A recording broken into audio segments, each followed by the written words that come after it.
Homeopathic में भी बहुत सी ऐसी मेडिसिन है जो इमरजेंसी के रूप में जो है कार्य करती हैं हमारे जो है, और बहुत सी हार्ट से रिलेटेड या कोई ऐसी इमरजेंसी आती है तो उस केसेस में दी जाती हैं और क्विक रिस्पांस भी देखने को मिलता है।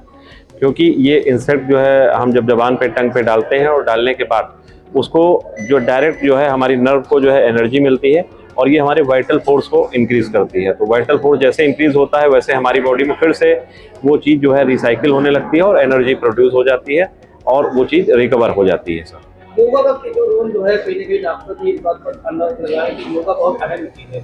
आवाम से क्या कहना चाहेंगे योगा को लेकर? देखिए, जैसे अभी डॉक्टर साहब ने बताया कि मैं लगभग 11 देशों को गया हूँ, 11 विदेशी देशों को जब भ्रमण किया तो मुझे ये अनुभव हुआ कि वहाँ के जो एक डांसर होती है जो सबसे लोअर माना जाएगा, वो भी जो है उसकी डाइट और उसकी एक्सरसाइज दोनों अलग है।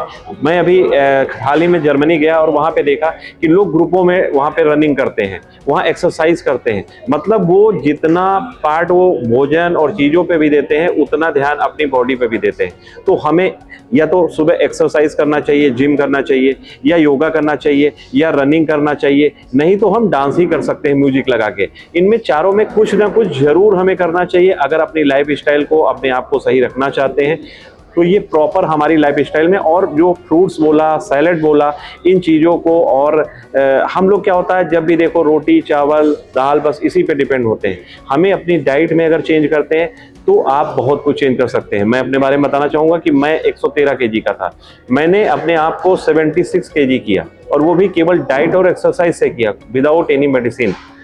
तो ये सब कुछ पॉसिबल है। आप अगर अपनी डाइट में और अपनी हैबिट में चेंज लाते हैं तो बहुत कुछ चेंज हो सकता है। सब नमस्कार, मेरा नाम डॉक्टर सोहन है, डीएम कार्डियोलॉजिस्ट हूँ और यहाँ पे as an associate consultant Medanta hospital में काम कर रहा हूँ। आज हमारी सीएमई हमने जो यहाँ पे रखी थी मेदांता ने, उसका उद्देश्य मुख्यतः दो थे। एक तो अपने सारे जो मेडिकल ऑफिसर्स हैं जो कॉम्प्रिहेंसिव केयर प्रोवाइड करने के लिए जितने डॉक्टर्स हैं उनको एक बेसिक इमरजेंसी ट्रेनिंग प्रोवाइड करें, जिसमें डॉक्टर लोकेंद्र और मैंने मिलके कार्डियक इमरजेंसी और साथ में बाकी सारी इमरजेंसीज को कवर करने का प्रयास करा है। दूसरा उद्देश्य था हमें इंटीग्रेट करना बाकी सारी हमारी जो मेडिसिनल ब्रांचेस हैं उनको, यूनानी, होम्योपैथ, आयुष, सबको इंटीग्रेट करना। हमने सबके इंसाइट देखे, हमने सारे डॉक्टर्स के इंसाइट सुने और बहुत ही एक इंटरैक्टिव अच्छा सेशन था, जिसमें हमने रियलाइज करा कि एक दूसरे से हम बहुत कुछ सीख सकते हैं और एक दूसरे के साथ ग्रो कर सकते हैं। सर ये मामला होता है कि हार्ट अटैक होता है, लोग पता तकलीफ होती है, किस तरह से आपने बताया। आम जनता से क्या बताना चाहेंगे किस तरह से उनको संभाला जा सके और उनको जो है अस्पताल तक पहुँचाया जा सके? ऐसे में क्योंकि हालात उत्तर प्रदेश में क्या मतलब ट्रैफिक को जो इस तरह से मामला आता है अस्पताल में पढ़ते निकल जाता है, ऐसे लोगों को क्या कहना चाहिए? जी, आपका प्रश्न बहुत ही अच्छा है। इसमें दो तीन मुख्य विषय हैं। पहला, हार्ट अटैक बहुत ही कम मरीजों में ऐसा होता है कि सबसे पहला सिम्टम ही एक बड़ा हार्ट अटैक है। हमेशा पहले से कुछ छोटे छोटे सिम्टम्स आ रहे होते हैं जिनको हमारी आदत है कि इग्नोर करते हैं। गैस हो रही थी, चलने में दर्द हो रहा था, सांस फूल रही थी, हम उसको इग्नोर करते हैं ये बोल के कि अरे तो कुछ नहीं है, हम डॉक्टर के पास नहीं गए। फाइनली जब एक बहुत बड़ा हार्ट अटैक हो जाता है तब हम डॉक्टर के पास भागते हैं। सबसे पहले हमें ये बचाना है, हमें छोटे सिम्टम जब आना चालू हो अर्ली स्टेज में ही बीमारी को पकड़ना है और वहीं से उसको इलाज करना है। स्टार्टिंग क्या होती है? इस तरह स्टार्टिंग होती है, लोग जैसे भी आपको कहा पकड़ नहीं पाते। स्टार्ट चीज ऐसी होती है जो आम लोगों को पता चले और क्या अस्पताल नहीं पता है। अगर आपको शुरुआत में सिम्टम्स होंगे तो वो ये होंगे कि आपको चलने में दर्द होना चालू होगा, छाती में भारीपन लगेगा, पसीना आएगा, एक्सर्शन पे जो रेस्ट करने पे आपको आराम लगेगा, सांस फूलना चालू होगी, पैर में सूजन आएगी, छाती में टाइटनेस लगेगी। ये सब सिम्टम्स कई बार कई सालों को से पहले से चालू होते हैं एक मेजर हार्ट अटैक होने से पहले। तो हमें यहाँ पे इसको पकड़ना है। जब भी आपको ऐसे छाती में भारीपन या दर्द चलने पे लगे या सांस फूलने लगे, प्लीज एक डॉक्टर को दिखाइए। दूसरा, जब भी ऐसा कोई मेजर हार्ट अटैक होता है उसको गैस समझ के या माइनर बीमारी समझ के उसको छोड़िए नहीं। इनो खा के, दवाइयाँ खा के घर पे 5 घंटे तक बैठिए नहीं। तो जो सबसे गोल्डन पीरियड है वो सबसे पहले का 6 घंटे है। अगर आप उसमें डॉक्टर के पास आ जाते हैं तो हम आपका पूरा इलाज करने में सक्षम होंगे। 6 घंटे बाद हमारा नुकसान परमानेंट होना चालू हो जाता है। यानी आपका मतलब ये कि 6 घंटे पहले पहुंच जाते तो कहीं बचाया जा सकता है। बचाना तो 6 घंटे के बाद ही पॉसिबल है, लेकिन हार्ट का परमानेंट डैमेज हो जाता है तो हार्ट की पंपिंग कैपेसिटी परमानेंट नुकसान हो जाता है, हम उसको नहीं रोक पाते। बहुत अहम है सवाल यही है कि खान पान जो है वो कई चीज जो है सिर्फ बीमारियों को दूर करने की जकड़ने की कोशिश कर रहा है। आम आवाम से क्या कहना चाहेंगे कि खान पान में किस तरह से सुधार लाए?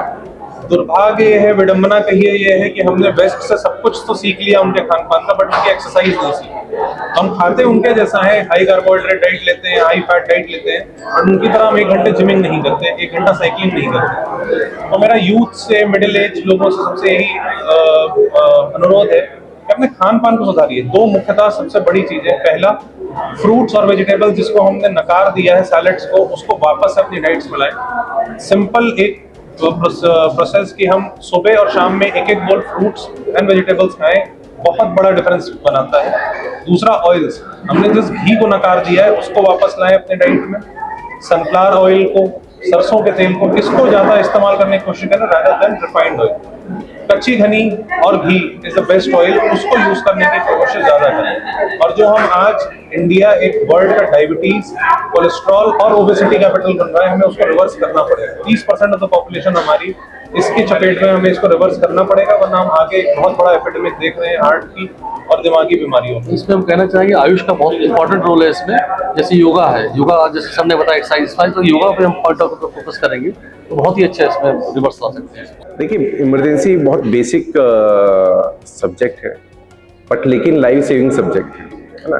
किसी भी मेजर मेडिकल और सर्जिकल इमरजेंसी के बाद, चाहे वो ट्रॉमा हो, हार्ट अटैक हो, स्ट्रोक हो, इवन सांप काटा या जल गए आप, या आजकल का बड़ा इंपॉर्टेंट टॉपिक है रेबीज, एनिमल बाइट होता है, तो आपके पास वो प्रीशियस टाइम होता है, वो गिने चुने 1 से 2 घंटे होते हैं। अगर आप टाइमली एक्ट करते हैं तो आप उस पेशेंट की जान बचा सकते हैं या लॉन्ग टर्म डैमेज को कंट्रोल कर सकते हैं, है ना। स्ट्रोक के केस में आप देखते होंगे ना कि किसी को अगर टाइमली इलाज नहीं मिला तो वो जिंदगी भर के लिए लकवा उसको मार गया, और वो लकवा जो फालिस बोलते हैं, पैरालिसिस बोलते हैं, अगर वो टाइमली हमारे पास पेशेंट आता है, विंडो पीरियड में आता है, तो उसको हम इलाज कर सकते हैं और वो सिम्टम्स को रिवर्स कर सकते हैं।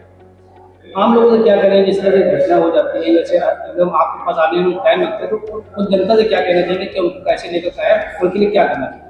नहीं, देखिए, क्योंकि बड़ा एक्चुअली क्या है कि बहुत सारी इमरजेंसीज होती हैं, चाहे वो हार्ट अटैक है, ट्रॉमा, हर एक इमरजेंसी के अपने अपने, देखिए आपको जागरूक होना बहुत जरूरी होगा।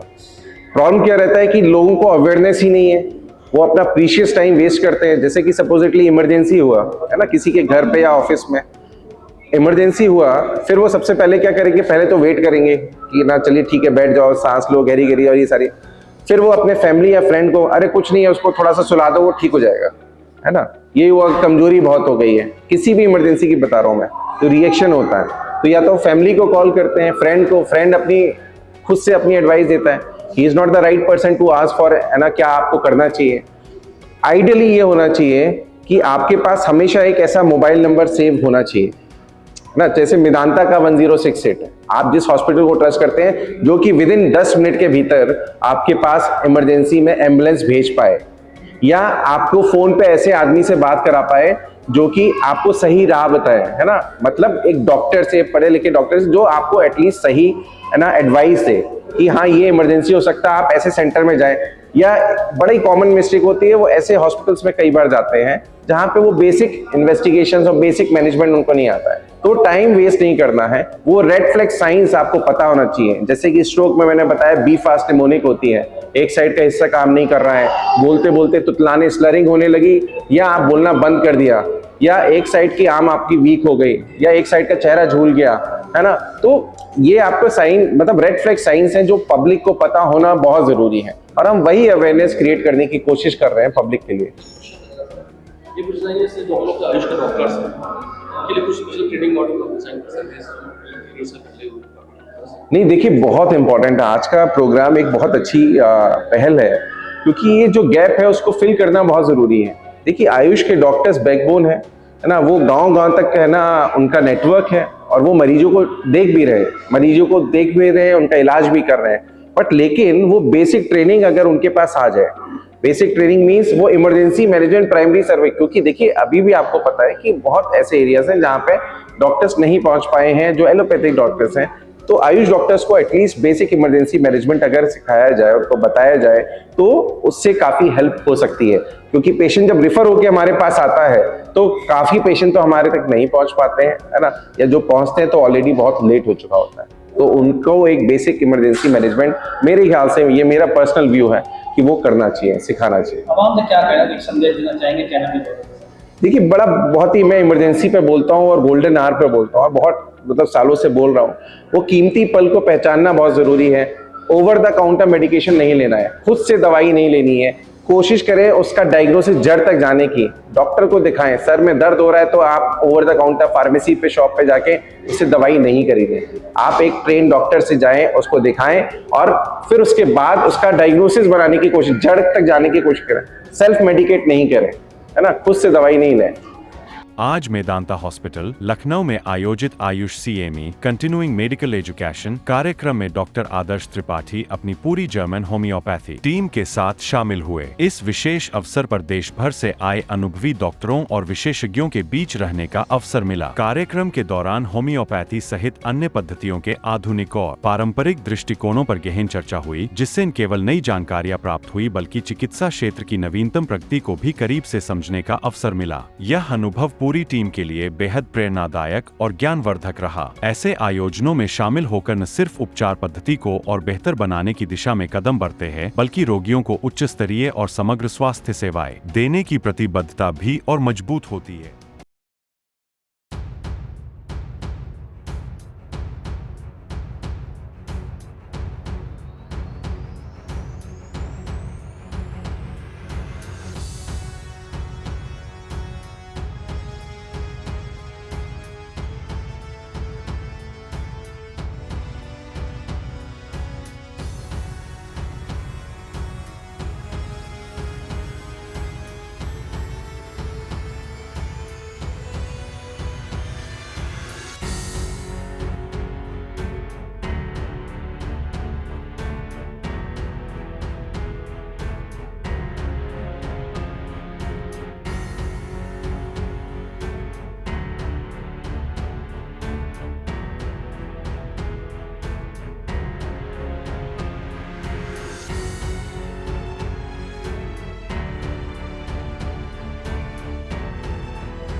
डॉक्टर ने बताई वो वाकई बहुत अच्छी बातें हैं और ये जीवन के लिए बहुत जरूरी है।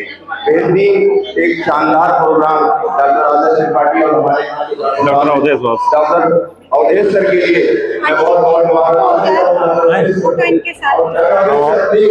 आप लोग धन्यवाद दे रहा हूँ और इस शानदार कार्यक्रम के लिए जो आपने इतना बेहतरीन सजाया और जो चीजें जानकारी हम लोगों को हुई बहुत ही शानदार जानकारी हुई, क्योंकि आमतौर पर ये जानकारी इमरजेंसी में इस तरह से किया जाता है क्या है वो नहीं मिल पाती डॉक्टर मेडिकल के लाइन में।